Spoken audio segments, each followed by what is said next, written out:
Hi, everybody. I think we're going to get started.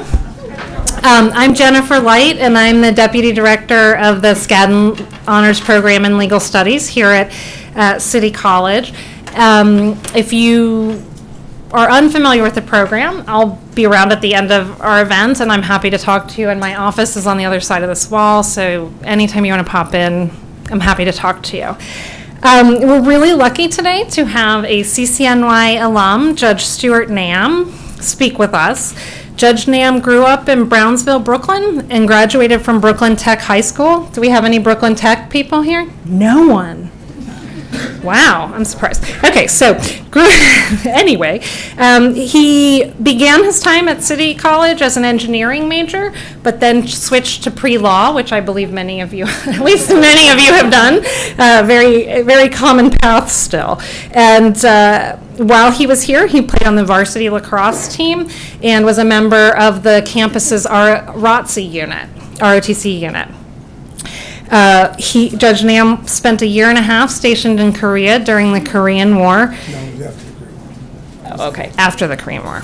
Pardon me. And he graduated from Brooklyn Law School and practiced law for the Federal Trade Commission and in a couple of private firms before being elected to a judgeship in Suffolk County, which will be, and his judgeship will be the subject of his talk today. Judge Nam received the Thurgood Marshall Award from the New York State Association of Criminal Defense Lawyers, the David S. Michaels Award from the New York State Bar Association, and a special award from the NAACP of Suffolk County. He was only the second recipient of the Thurgood Marshall Award, the first being Thurgood Marshall. He has retired to North Carolina, where he works on video production, and he recently published his memoir, copy of which he's giving to our program, called A Whistleblower's Lament, The Perverted Pursuit of Justice in the State of New York. I will let him tell you what the book is about and about his time on the bench, but please join me in welcoming Judge Nam to the Skadden program and CCNY.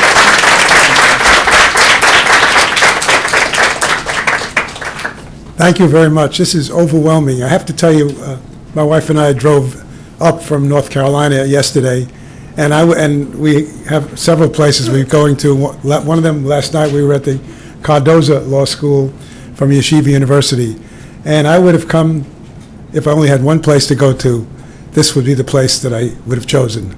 And fortunately, I'm here, and it gives me chills to be here. I graduated from City College in 1955. Next year, it'll be 60 years since I graduated from City College. And it was a very special place to me. I see the Colonel back there. I assume that's the Colonel. Colonel, I knew there'd be some ROTC people here, and I knew you were going to be here. So I'd like to give you a documentary that my wife Nancy and I did called Men of Truth and Courage in a Forgotten War, the 17th Infantry Regiment in Korea. Colonel, it's nice meeting you. And you'll enjoy that. By the way, that is the only documentary that I'm aware of that follows a unit right from the time it entered the Korean War till Pork Chop Hill. And it's 3.5 hours, and Nancy and I interviewed 48 veterans of the 17th Infantry. I was in the 17th Infantry, but I was there for 16 months after the Korean War. But I think your students will enjoy it. Thank you very much. Thank you for being here, Colonel. I appreciate it. I also understand there's maybe a lacrosse player here. Are you the captain of the lacrosse team? No, I'm not the captain. I say team, it's club, right? Lacrosse club. I spent 4 years as a member of the varsity lacrosse, City College lacrosse team. My coach was Chief Leon Miller, the brother-in-law of Jim Thorpe, and that was a very special time in my life. Just to have been in the shadow of somebody who was related to Jim Thorpe was incredible. And we actually, in my senior year at City College, and this was where Lewiston Stadium was. This is where we played lacrosse. And this period on Thursday was a 2-hour break that we got for lunch, and we, the lacrosse players, would go out on the field and start practicing, and usually I cut my geology class in the afternoon. I wondered how I even graduated with a geology pass grade. Anyway, as you've heard, I've written a book about a whistleblower. I am that whistleblower. And I call it the Lament of a whistleblower because I'm going to tell you a story that may horrify you, and maybe it'll open up your eyes to some things in the law. And the subtitle is The Perverted Pursuit of Justice in the State of New York. I'd like to read this. There was a man years ago in the New York Times who wrote reviews on movies. His name was Vincent Canby. And you all are probably too young to know the movie Silkwood. Silkwood was about a whistleblower, and actually he was played by Meryl Streep. And he wrote this in his review in the New York Times. He said, "The cost of conscience, permanent anonymity. This says something about our gut reaction to people who, for one reason or another, blow the whistle on former friends.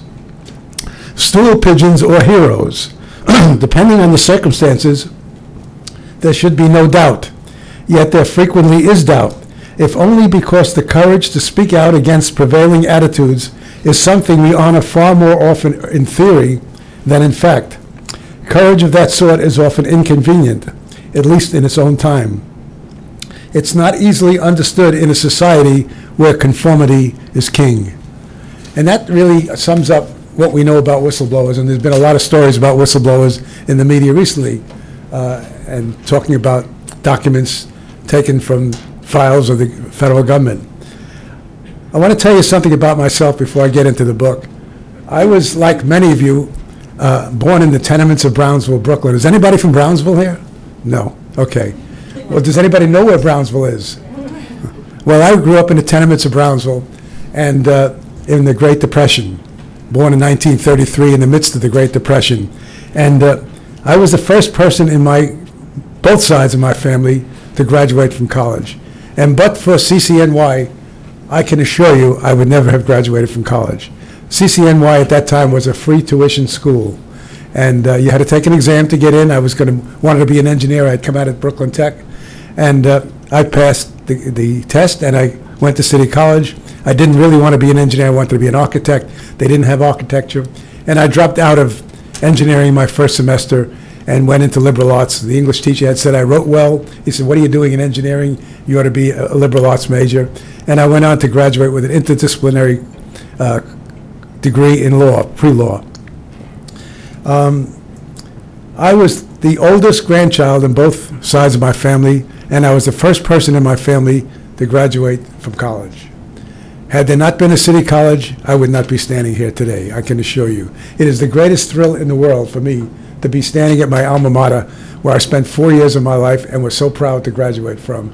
And Nancy and I, we came back for my 50th anniversary, and we looked at the students at City College, and I look at the faces in this room. The people are very different that were in City College almost 60 years ago. But I saw the same smiles on their faces when they graduated from City College, having been given an opportunity to go to such a great institution.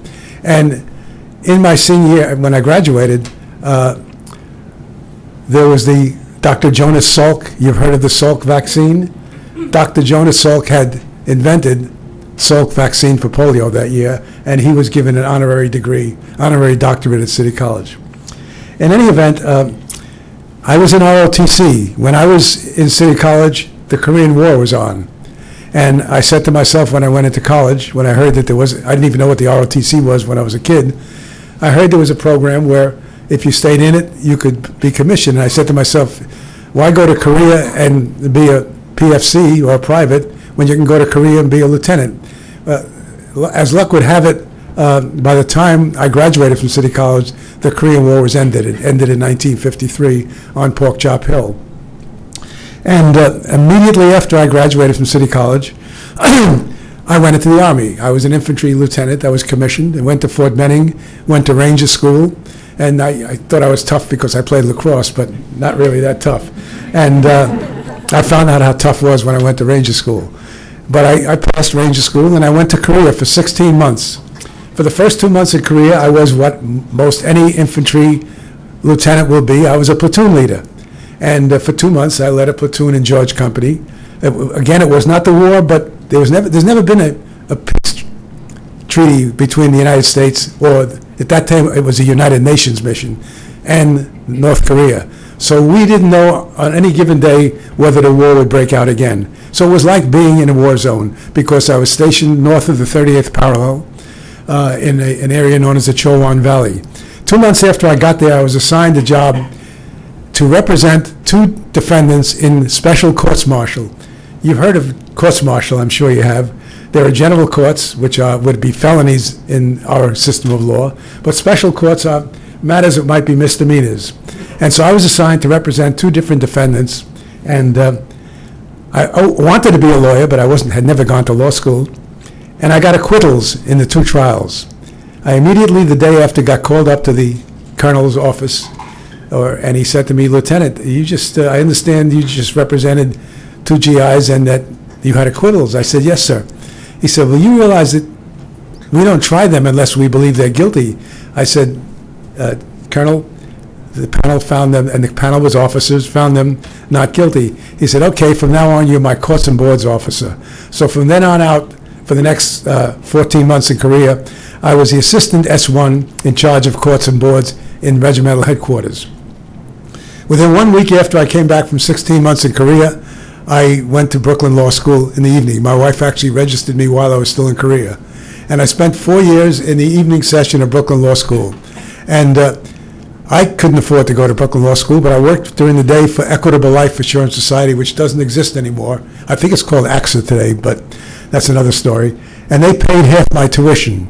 And the whole department was made up of law students from St. John's, Fordham, Brooklyn Law School, NYU, and they paid half of our tuition. That's how I could afford to go to law school.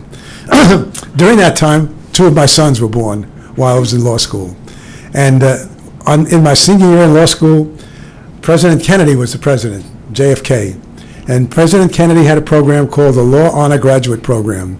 And he would send out, not he, but the federal government would send out members of various agencies in the federal government to speak to students that they considered capable of doing the job that they wanted you to do. And I was interviewed, and I was offered a job in the National Labor Relations Board and the Federal Trade Commission. Now, the NLRB meant that I would have to move to Washington. My wife and I were Brooklyn kids. Our families were in Brooklyn, and we didn't want to leave New York City. So I chose the Federal Trade Commission.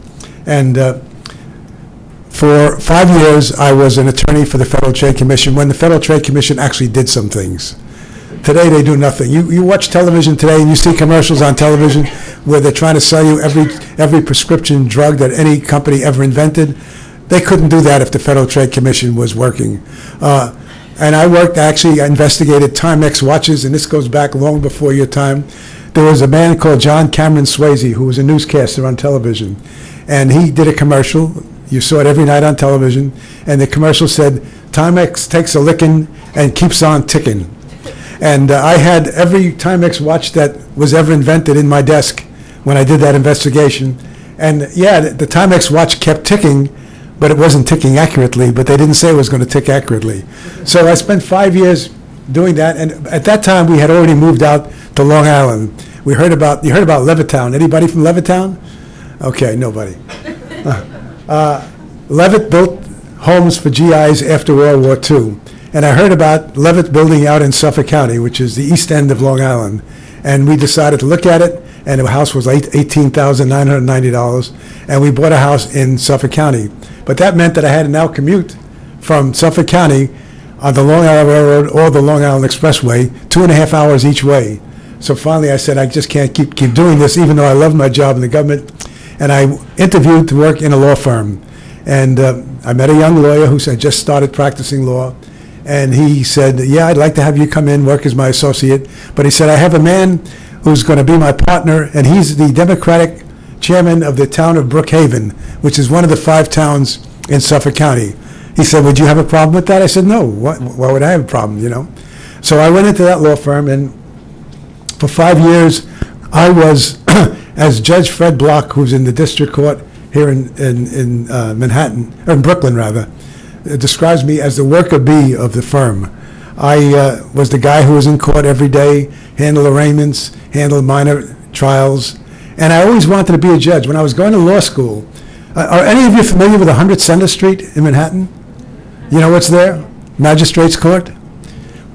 my first wife and I, we were kids from Brownsville in East New York. We didn't have any money.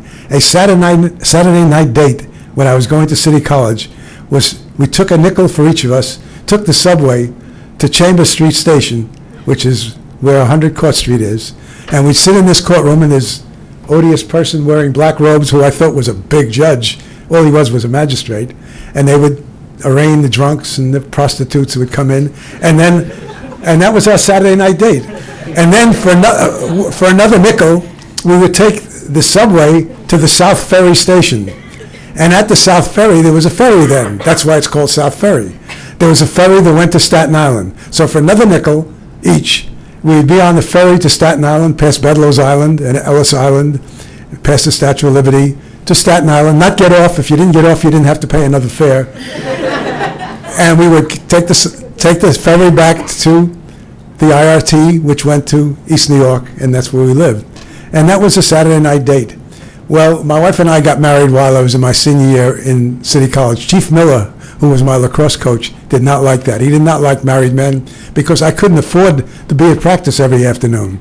And ultimately, in my senior year, either I quit or he dropped me out of the team because I wasn't making all the practices. But that, again, is another story. And I went to law school, and I told you about that. What happened was, I would tell, because I was so impressed by this guy in the black robes in 100 Center Street, that I would tell my partner, who at that time was the Democratic chairman of Suffolk County. By the way, being the Democratic chairman of Suffolk County at that time was not a big deal, because it was a Republican county. But I would tell him, Dominic, I would like to be a judge someday. I really would. I would just talk to him, friendly talk. We talk about our future. And one day I got a call from the committee that was nominating candidates for the district court of the town of Brookhaven. And they said to me, Stuart, we'd like to nominate you to run for district court. There's no way I could have won. I'm sure that if Dominic thought I would have won, he wouldn't have put my name in. But I ran, and there's something that happened in this country that changed the politics somewhat. Watergate. There was Watergate, and there was a scandal in the town of Brookhaven, and lo and behold, this guy who didn't have a prayer to win an election, I won in an election by 58 votes out of 64,000 votes counted. And I never knew until December 30th whether I was going to be a judge or I was going to be practicing law again on January 2nd. Well, finally, the incumbent judge that I defeated gave up, and I was sworn in as a judge. We had to find the elections commissioner because he was hiding from me. So I was in the district court, and when I was running for judge, I would meet people on the street corner, and they'd say to me, what kind of judge are you going to be? Are you going to be like this, judges in the revolving door system of justice? Now, this was early in the 70s. The 60s was a bad time in this country. I consider the 50s to have been the golden years, but there was a lot of crime in this country in the 60s. And I said to them, no, I'm not going to be that kind of a, something is happening here about, I don't know, is that, did I do that? No, I can get rid of it. Okay. I don't think anything bad is happening.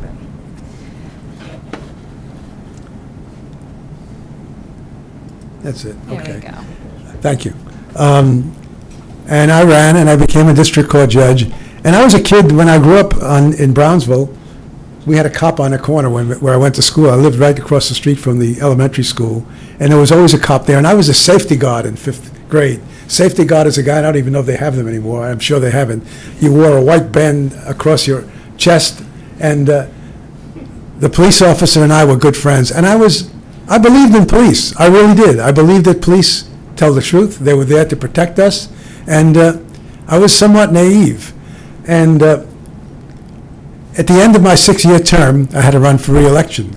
Well, I could have run against Mickey Mouse then, because at that time, Ronald Reagan was president. And people don't know who judges are. When people vote for a judge, they generally don't know who the candidate is. They know nothing about the judge. And what they do generally, if they vote, and most of them, not most, but many of them never vote for the judge, they vote the party line. If they're a registered Republican, they'll vote for who's ever on the Republican line. If it's Democrat, they'll vote who's ever on the Democratic line. And by that time, Ronald Reagan was president. There was no more Watergate. Nobody was talking about Watergate. And I just lost in a landslide. And I was depressed, and I went back to see my former partner. And he said to me, "You guys are all alike. When you're lawyers, you help the party, but when you're judges, you don't do it." I won't use the words, thing for the party. He said, "Everybody wants to be a judge." I said, "Well, Dominic, I really like to go back. I don't want to practice law." Well, as luck would have it, he had ideas of appointing somebody else when there was a vacancy.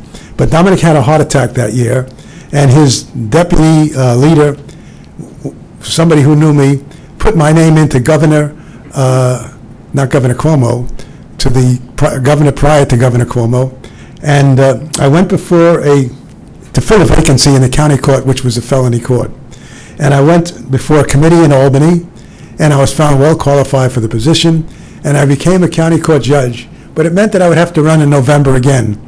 And if I ran in November, I was going to lose like I had lost for district court.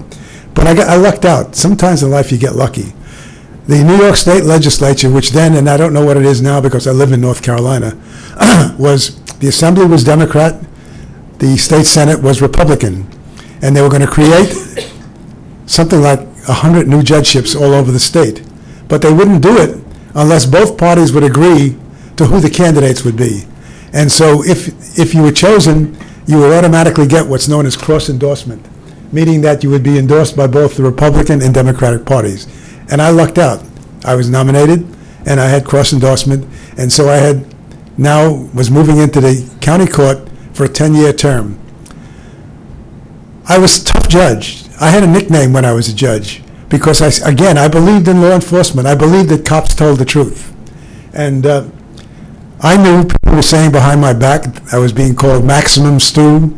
I was being called a hanging judge. Now, we didn't have death penalty in New York at that time.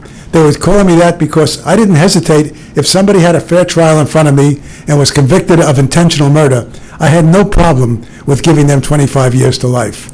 And there were judges, and I was one of the 3 judges who was assigned to handle homicides. And I think I was assigned that way because the district attorney told the administrative judge that Nam was a tough judge and would like him have him here handling homicides. I didn't know that at that time. I know it now. And so I was a tough judge, and I gave out tough sentences, but I had fair court. I was always a fair judge. I gave a defendant more of a trial than he probably could get in front of any other judge. If a defense attorney was not doing the job that I thought he would do, I would interject and I would start asking questions. And so that's the way it was until I came to a case which I call my eye-opener in my book. And it was a case of a young African-American man, I think he was about 19 years old, who was charged with attempted murder of a police officer. He had done a street holdup or something. He didn't have a gun, but he was being chased by the cop. He pulled a gun out of the cop's holster, and he fired a shot, and he actually nicked the cop, and he was being charged with attempted murder. Now, normally, in a felony case, if somebody is indigent, legal aid is assigned to represent them. But if it's a homicide, or in a case of an attempted homicide of a police officer, which is equivalent to a homicide, legal aid does not represent them, and the judge has the prerogative of assigning an attorney to represent the defendant. I knew a African-American man, excuse me if every once in a while I switch to black, that's the product of my age, but I knew a very good lawyer. His name was Peter Newman, who lived in Suffolk County, and he had sat behind me in Brooklyn Law School for 4 years, and we had become friends. He had worked for the Internal Revenue Service. And so I assigned Pete Newman to represent this young African-American defendant. And the first thing Pete Newman did when he came in was to challenge the jury panel, claiming that there was no proper representation in the jury panel of young African-Americans, or hardly any African-Americans at all. So we had to conduct a hearing.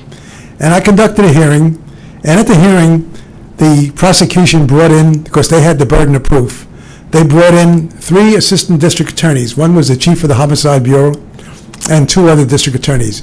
And each one of them got on the stand, under oath, and swore that in every one of 3 jury trials, they had seen a young African-American in the panel. I had tried 7 murder trials by that time. I had never seen one. Defense counsel, Pete Newman, went outside, went into the hallway and got 3 defense lawyers, one of whom had been the DA of Suffolk County when the Democrats had won the election. All 3 of them came in under oath and said they had never seen a young African American in a jury. And I knew what they were saying was consistent with what I had seen. I was about to discharge the defendant when I read a case from the United States Supreme Court which said that in order for a jury not to be a proper jury, if there's an elimination of people who are not within what's known as a recognizable group, you couldn't do that. And it turned out that people, young people, black or white, who are between the ages of 18 and 21, according to the United States Supreme Court, was not a net recognizable group. So even though I knew this was an injustice, I had to hold against him. Ultimately, he was convicted of attempted murder. But I call this my eye-opener because I sat there and listened to 3 assistant DAs, one of whom was the head of the Homicide Bureau, lie to me, lying to my face. There was no jury. I was the jury in that hearing. And so I had a case right after that, which was a mafia murder of a lawyer in Suffolk County. It was a very highly publicized case.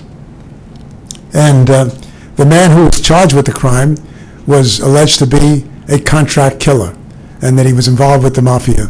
And during the course of that trial, for 6 months, the lead detective, who was the lead homicide detective in the Suffolk County Police Department, never wrote 1 page of notes. He had interviewed literally dozens of people, but did have no notes, nor did he file a report, as they were required to do. And when asked why he didn't do it, he said, well, I have a good memory. I didn't have to do that, you know. And we knew that this man was talking to people in the mafia, was talking to potential defendants, and he didn't do that. Well, the jury heard this too. And I made statements on the records that this is outrageous. And ultimately, this defendant, who probably was guilty of murder and later on admitted after the trial that he did the murder, was acquitted. Because the jury heard what I heard, and they couldn't convict somebody hearing the kind of testimony they heard. Well, right after that, I had back-to-back another murder case, People Against Diaz, who was a young drifter in Port Jefferson. Does anybody know where Port Jefferson is? Suffolk County. Port Jefferson Station murdered a nurse who had come home from the hospital, her shift in the morning, and she was raped and murdered in the basement of her home. And her body was discovered by her 7-year-old son when he came back from school. And the police immediately picked up a drifter that had been before me before, had been sent to prison. And in any event, once again, the Suffolk County Police Department, the homicide squad, was doing whatever they had to do in order to convict this defendant. They would bring in what they called a jailhouse informant, a snitch. And they would have this guy come in and tell the story. Everybody knew the story. It was in Newsday every day. You didn't have to be a genius to know what happened in this murder. And he lied on the stand. When they found out that the defendant, who was supposed to sign a confession, signed with his left hand, but he was right-handed, this guy said, oh, he told me that he was left-handed, that he was right-handed, but he signed with his left hand. Nobody ever heard that. It never came out.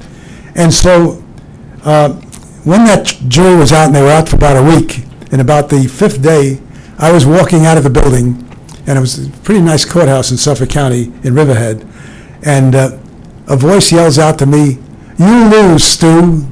And I looked up at the building, and this was about 6 o'clock in the evening, and there was a window open on the 3rd floor. Now, I knew on the 3rd floor was the district attorney's office. And I was really angry because there was a big scratch on the side of my car. It was just a Toyota Tercel. It was no big deal, but I valued that car. And I went into the clerk. I said, get the assistant DA down here who had tried my case. And he came in, and he was sort of quaking. And I said, whose office has got a window open on the 3rd floor? Because this was a building with glass windows, and nobody ever opened the windows. He says, oh, Judge, that's my office. They just painted it. I said, well, who's in your office now? Oh, I don't know. I was in the men's room. And I knew that the detectives in a homicide case, when they were there for a trial, never left the courtroom. never left the courthouse. They would stay with the DA and help and assist them in the case. And I said to him, I'm going to find out who was there. And I knew who was there. And when I went home, I said to my first wife, who passed away several years ago, who was a probation officer in family court, I said to Lenore, you know what's been going on in my courtroom? I said, I can't let this go on. I'm going to write to Governor Cuomo, and I'm going to request the appointment of a special prosecutor. And I said, Lenore, our lives will never be the same, I can assure you. Now, mind you, my wife had worked hard to become a probation officer. She had gone to school after my children grew up.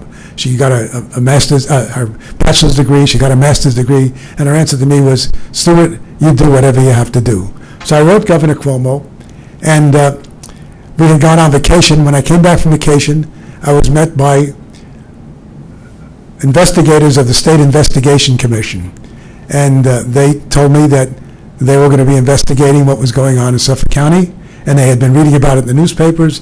They weren't from Governor Cuomo's office, but it was a special unit of the state. And for 3 years, this investigation lasted. 3 years of my life, which were the worst 3 years of my life.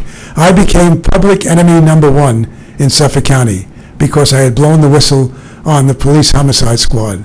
And virtually the police, and I was a Democrat, but it had nothing to do with politics. And the police were aligned with the Power Party, and the Power Party was the Republican Party. And it was horrible. My courtroom, I called it a battle zone.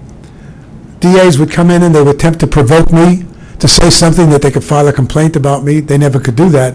And they would try to get me describing in the newspaper as the judge who sits and eats nuts during the trial and scratches his head or things like that. I mean, anything that they could say to embarrass me.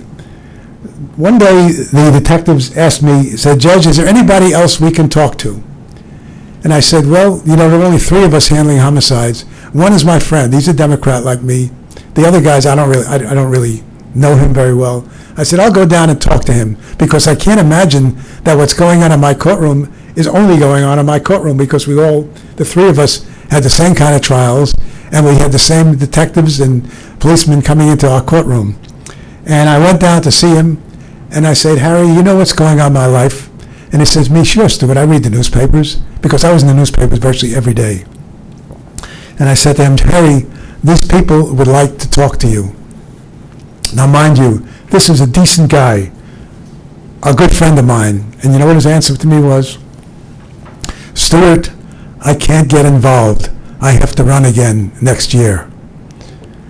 So the thesis of my book is basically that nothing, and I've been told nothing has really changed. After the investigation, every member of the homicide squad either retired or resigned. The district attorney stepped down. The county executive stepped down. The head of the police lab was indicted. He was already a head of the Maryland State Lab at that time, was indicted and convicted. And I was the cause of all this. I became public enemy #1 in Suffolk County. And when my term was up, you know, when you're a judge, you do have lawyers who are friends. They come in and talk to you in chambers sometimes, shoot the bull. And they would say to me, Judge, and they were basically Democrats. I knew them not from politics because I was never involved in politics. I never did anything. The only reason I was involved in politics was I was Dominic Barinello's partner. He had gone on to become the New York State Democratic chairman. And they would come in and say, Judge, you're not going to get renominated. I said, how could I not be renominated? I said, if anything, although it wasn't political, I should be a hero to my party. Look what I've done. Look how we've cleaned up the county. And they say, Judge, you're not going to get nominated. And I try to call my former partner on the phone, and he would answer me whenever I would call him, or I'd see him maybe once in a few months at the bank. We were friends. I had called him my brother when I became a judge. He never would answer the phone. He wouldn't take a call. The day after the judicial convention, which is the way they nominate people for the judgeships, I found out that I had not been nominated and that the Democratic Party, in exchange for not renominating me, had taken 3 judgeships plus my judgeship in exchange for not renominating me. And so I was out. During that time, when all this was going on, I would keep copious notes, and I wrote a manuscript. And I had a manuscript which I wanted to do a book with. And I never really, I tried once with an agent, and he said, well, if this was New York City, we could sell the book, but this is, you're out in the sticks, in the suburbs, nobody's going to be interested in it. So I just forgot about it. But then I got a call from New York about 3 weeks after I left New York City, Suffolk County. And the first person identified himself as a representative of the New York State Association of Criminal Defense Lawyers. And they said to me, Judge, you've been nominated for the Justice Thurgood Marshall Award. And I said, that's great. He says, we want you to come to New York. I said, yeah, but you're going to have to, you know, my wife and I are going to come. Of course.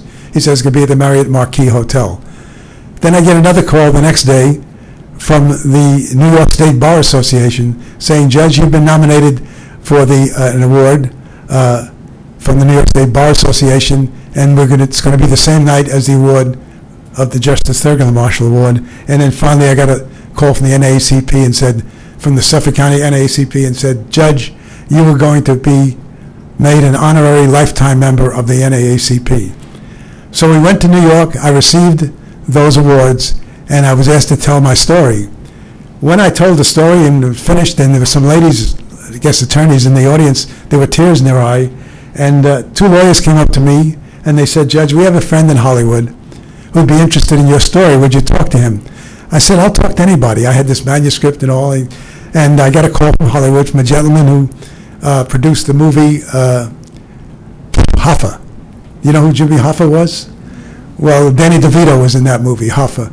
And he said, Judge, we want to take an option on your life.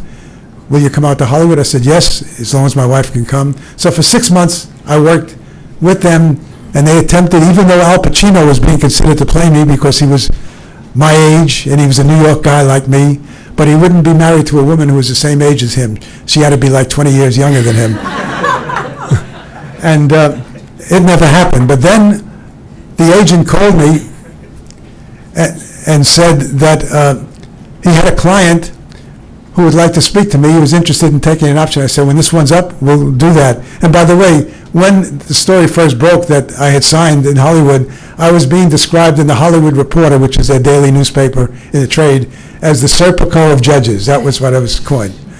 I then started to work for a whole year with a man named Abby Mann, who had created Kojak, won an Emmy for Kojak. Most of you are too young to even remember who Kojak was. Then, in addition to that, he wrote the script for Judgment at Nuremberg and won an Oscar for Judgment at Nuremberg. But even though I had Abby Mann for a whole year, and basically I was writing the story, it was by fax, there was no internet. I was telling him about how the courts worked and what have you, and it never happened. And at that point, it was all going to be based on my manuscript. At that point, I took my manuscript and I buried it and said, I don't need any of this. I never practiced law again. I never sought to be admitted to the state of North Carolina. I was just disgusted. I felt they had taken my robes away. I had done what I thought was the right thing, and this was the payment I got for it. Well, something happened to me a year ago this month. A year ago this month, I found out that I had lymphoma. Lymphoma is a type of cancer, and that I was in stage 4 lymphoma. I found that out when I went up to Duke University in North Carolina. People told me to go see an oncologist in Wilmington, North Carolina, near where I lived. And I said, if I'm going to go see an oncologist, I'm going to go see the best we have in the state. And the best we have in North Carolina was at Duke. And I went up there, and he told me, Judge, this has been in your body for 20 to 30 years. And he says, it's stage 4. He says, we're going to put you on chemotherapy. I think we'll be able to do something about it, but we'll see after we finish the chemotherapy.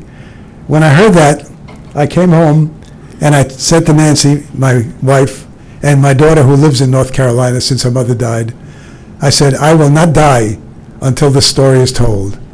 And I didn't go to a New York publisher. I went to a publisher out in Oregon who had published a book written by one of the veterans in my documentary about the Korean War. And they immediately jumped on the manuscript. I had to update it. I had to edit it. Things changed. There's a story in the book. And are any of you from Long Island at all? Okay. You may have heard of a case in Long Island of a young man from Port Jefferson Station who was convicted of murdering his adoptive parents. His name was Marty Tankleff. Marty Tankleff, I knew was innocent because I would sit in on the trial when I was working civil Supreme Court, and I saw the cast of characters that were testifying against him. And Marty Tankleff spent, and his story is in my book, spent 17 and a half years in prison for the murder of his adoptive parents, and he was fortunate that the rest of his family was pretty well off, and they retained ex-New York City detectives. They actually found the murderers, gave them to the district attorney. Marty's case was reversed. He recently settled it against the state of New York for $3.7 million, and he still has another case pending against Suffolk County. What has the district attorney of Suffolk County done? Absolutely nothing. They have handed him the murderers in a dish. These were two retired New York City homicide cops. They knew what they were doing. These were the suspects from day one, but they won't prosecute. Why won't they prosecute? Because if you prosecute, you admit that you were wrong. And DAs never admit that they're wrong. And I can assure you from my experience that that's the way it is.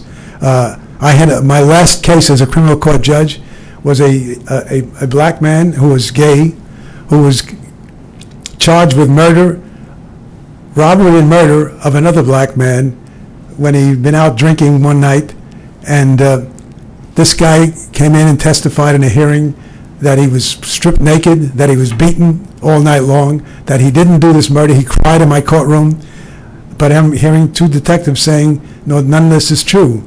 Well, 2 months later, the DA, with a sheepish look on his face, comes down into my courtroom and says, Judge, I've got to speak to you in chambers.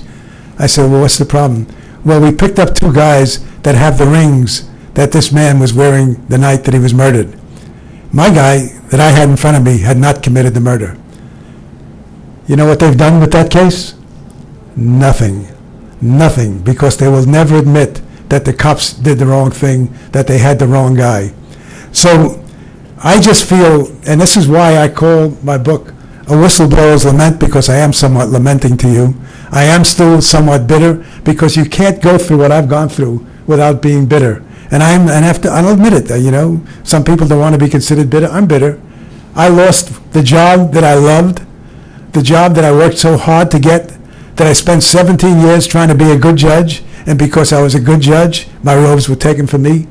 But I went on to other things, and I'm happy about the other things that I've done.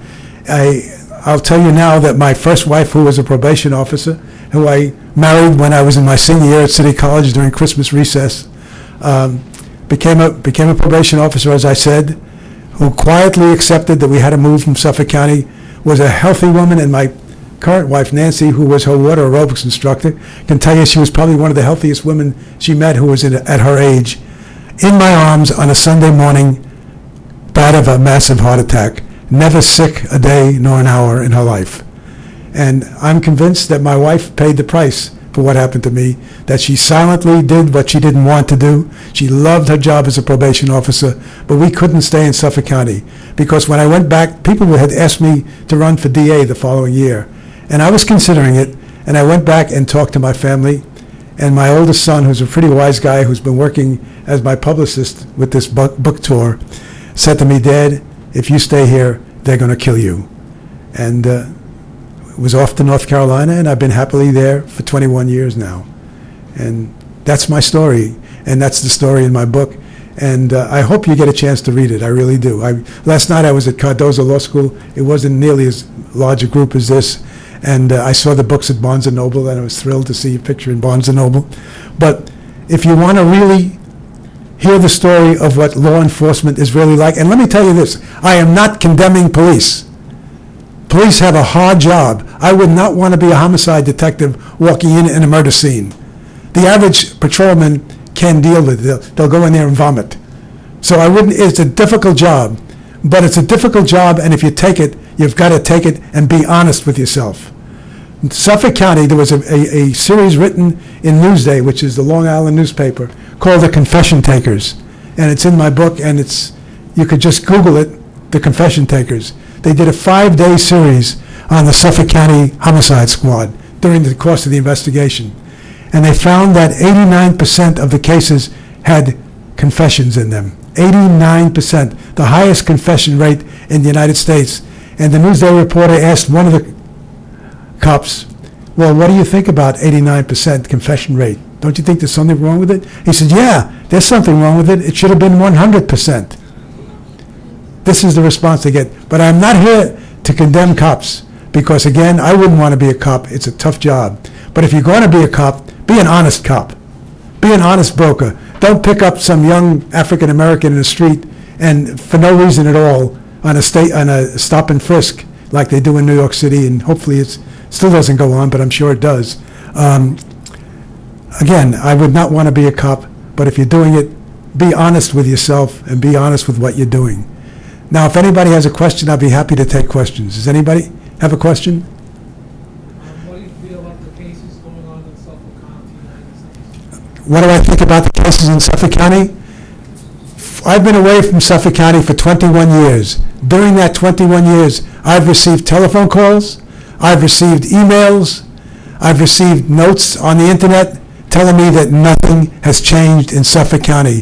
The DAs who were in Suffolk County, who were honoring the system that they had in Suffolk County when I was a judge, 4 of them are judges in Suffolk County now.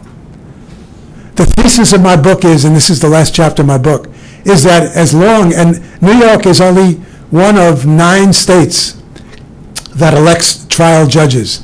41 states elect them by a different system. There are different kinds of systems where they go before boards. I went before a panel of lawyers and lay people when I became a county court judge. I saw the difference between how it was that I was interviewed then and how I became a candidate for judge by Dominic Barinello just putting my name in and telling them. And I believe that if Dominic thought I could win, he would never have put my name in because I couldn't normally win under any circumstances. The only way the system is going to change here, and the only way it's going to change in North Carolina, which has the same system as New York, is if they take the election of judges out of the hands of the politicians and put it into a group of citizens chosen by the governor or chosen by someone who are honest and who are not beholden to politics to appoint somebody a judge. Today, if you're a judge's friend, or if you give a lot of money to the party, I never gave any money to the party, but if you give a lot of money to the party and you want to be a judge and you give enough, you'll become a judge. If that's the road that people want for judges to become, it's sad. It's really sad because it has to change. And that's basically one of the reasons I wrote this book. That was the final chapter. I didn't write it 20 years ago. That was the final chapter that I wrote recently. And it's just as bad in North Carolina as it is in Suffolk County.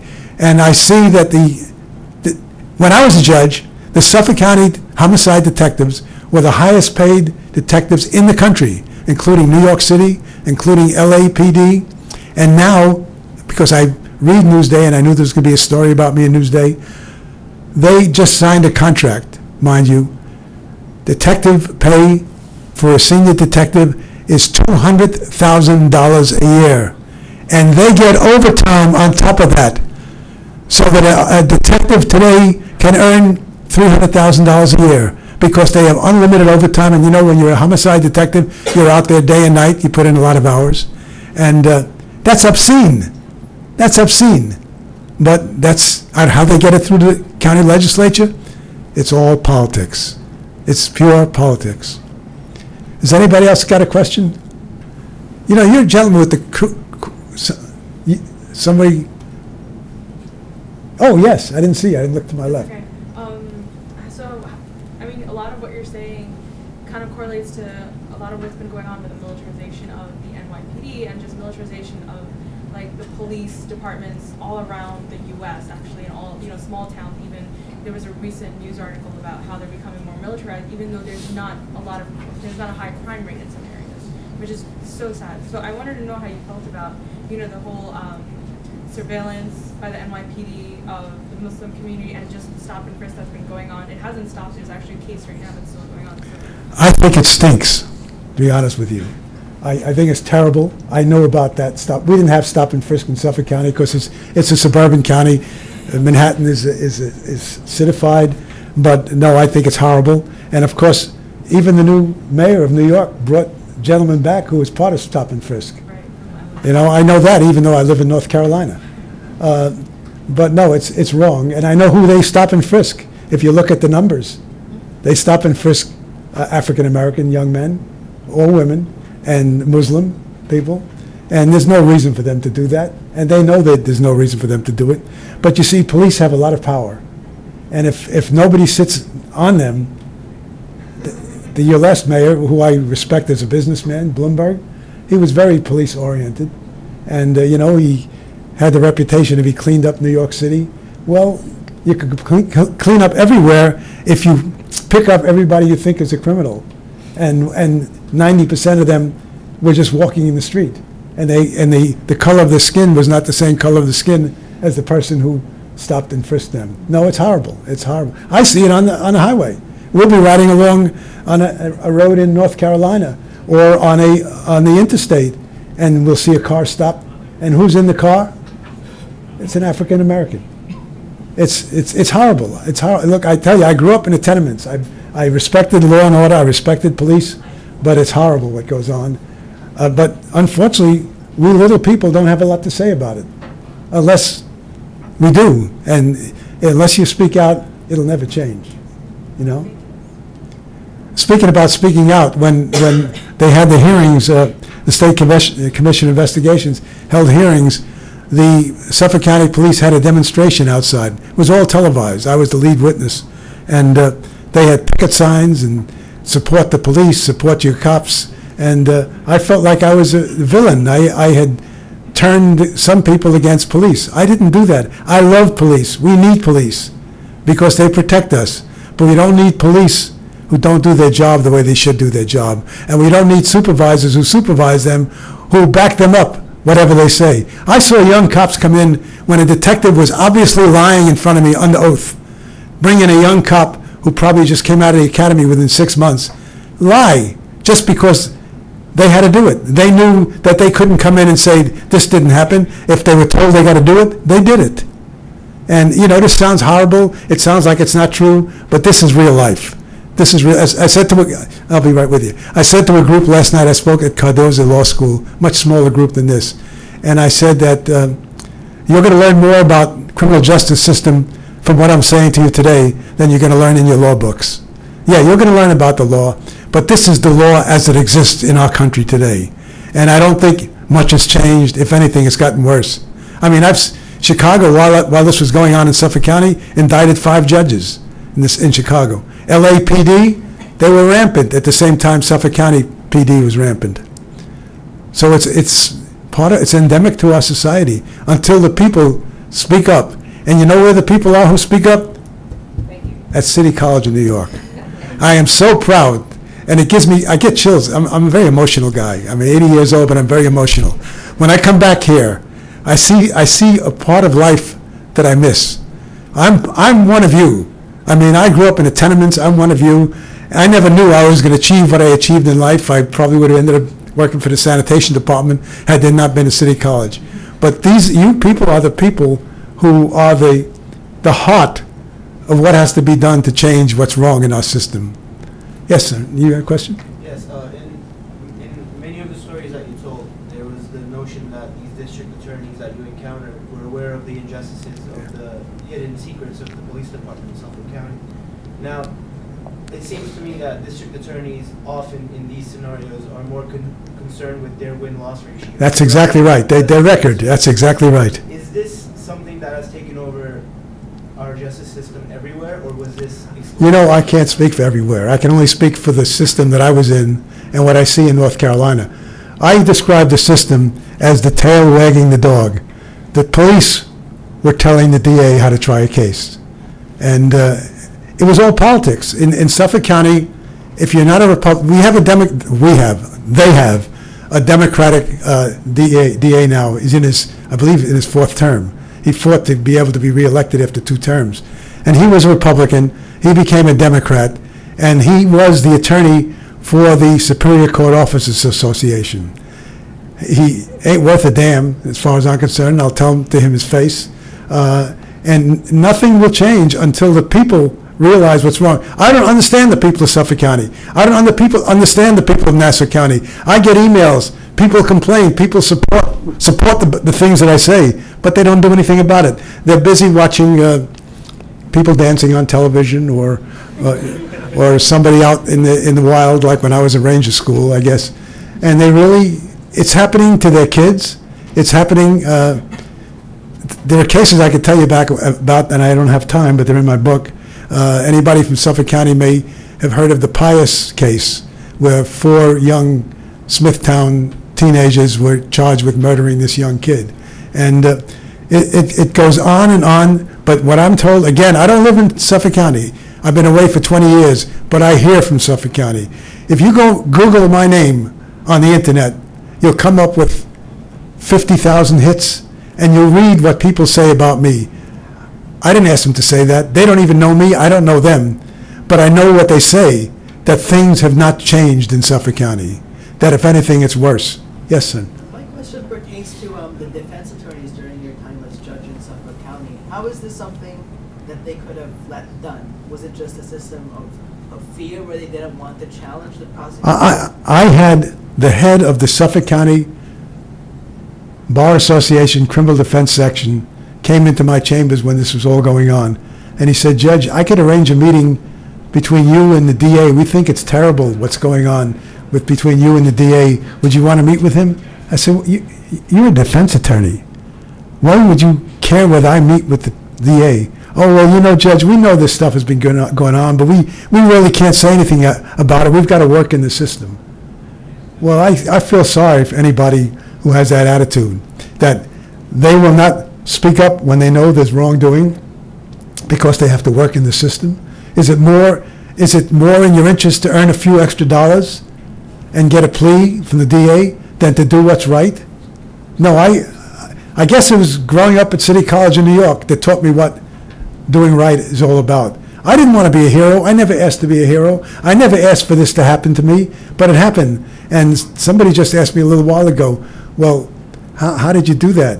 And I said to them, it's just something, it's in your gut. My gut told me I couldn't let that go on anymore.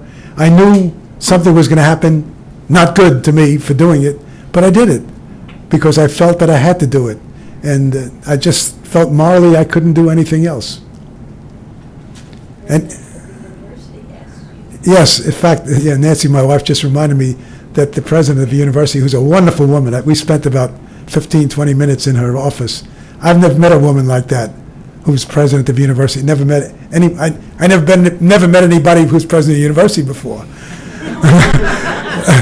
Actually, knew one in North Carolina and met Mr. Williams, or Dr. Williams, who was her predecessor, when I came back for my 50th anniversary of graduation, who seemed like a wonderful man, and when we heard he left, I felt terrible. But this is a great woman you've got there. Just spending 20 minutes with her and talking to her, she's the real stuff. She comes from the same background that I come from. She's Italian, I'm Jewish, but we both come from Brooklyn. We know what life was like living in Brooklyn, and we know what life is like for her now. And she's a real woman, honestly. You ought to be proud to have her as the president of your university. And it's wonderful, by the way, to see so many women. When I went to law school, there was one woman in my entire law school class, and she was the smartest one in the class. and at Cardozo yesterday, there were more women than men, although it was a small group. And I'm looking around me, and they're doing it in the medical profession, and you guys will do it in the legal profession, I'm sure, because they can't keep a woman down. They really can't, honestly. I've been married to 2, so I know that. We probably have time for one more question. Miriam? Yes. I have a question. I just wanted to know, how do you prepare yourself emotionally and physically when you are pressured to speak out for what is right, and when you have friends that don't support you, and then you have the media on top of you speaking negative things about you. How do you prepare yourself to deal with that kind of things? I don't prepare myself. It's in my gut. It's something that you live with in your gut. You have to say to yourself, and I never say it, I don't talk to myself, although sometimes I guess I do. You have to say to yourself, what is the right thing?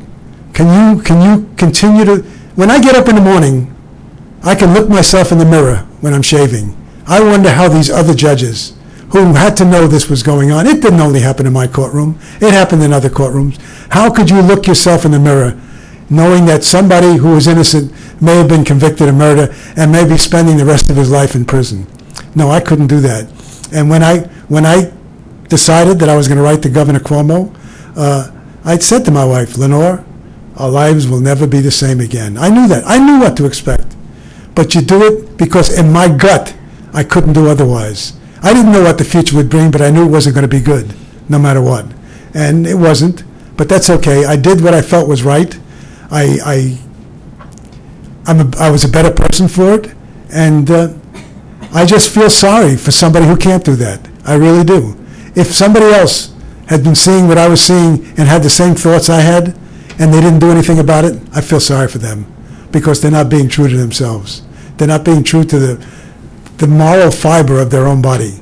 I knew when I did this, my life wasn't going to be the same. When I was retired, and I'm considered to be retired, even though I didn't run again, my pension, had I been in the system for 20 years, would have been massively higher than it is now. So I lost a lot of money. A young man who became a judge the same time I did stayed on after me. He wasn't involved in things like this. You can see what a judge's pension is if you go on the internet. His pension is double my pension, but it's not money. I don't care about the money. I didn't even think about the money. I knew what I had to do was right, and that's what it was all about. I knew what was going to happen. I knew it wasn't going to be good, but I couldn't do anything otherwise. I had to speak out. Maybe it's being, coming from City College. I don't know. Honestly, this is a great place. I mean, when I went to City College, you come out of here, you were a socialist. Really, honest to goodness. I mean, I don't remember the name of it. We had 2 newspapers at that time in City College. You probably have the same names yet, but basically they were, they were all working class kids coming from places like I came from Brownsville, from East New York, from the Bronx, and probably the first person in their family who was going to college. And no, I think what I got out of this school is in the moral fiber of my body. And I don't think that I could ever have stood by. I almost kicked myself in my behind because for years I was buying the party line, and I had to wake up. And once I woke up, I wasn't going to go to sleep again. Really. Well, thank you so much.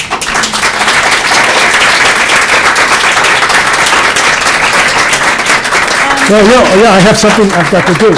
I've got something I've got to do here. I have signed 2 books. One is for the Library of City College, New York, and the other one is for the Colin Powell School of the City of New York. Thank you so much. And we do have the room for a couple minutes, so if people want to stop and say hi or ask a question privately, we can do that. We do need to be out of here by 2, though. And 2 people who know what this room should look like for a seminar class, if 2 people can nominate themselves to reorganize these desks. He's a big guy. All right, thanks. If you guys can reorganize. How come you're not a defenseman on the lacrosse club? You look like a defenseman. Thanks for coming, everybody. Thank you so much. This was really great. It was great. Thank you so much. I enjoyed it. I really did. Well, I thought it was a great talk. I appreciate it. You're very They kind. were very, very. Oh, they were great. They were so focused. I've seen them at this time of day with other speakers. I didn't see one of them put their head down, or they were all very. You were terrific. Oh, thank you. It's so sweet. Gary had you right.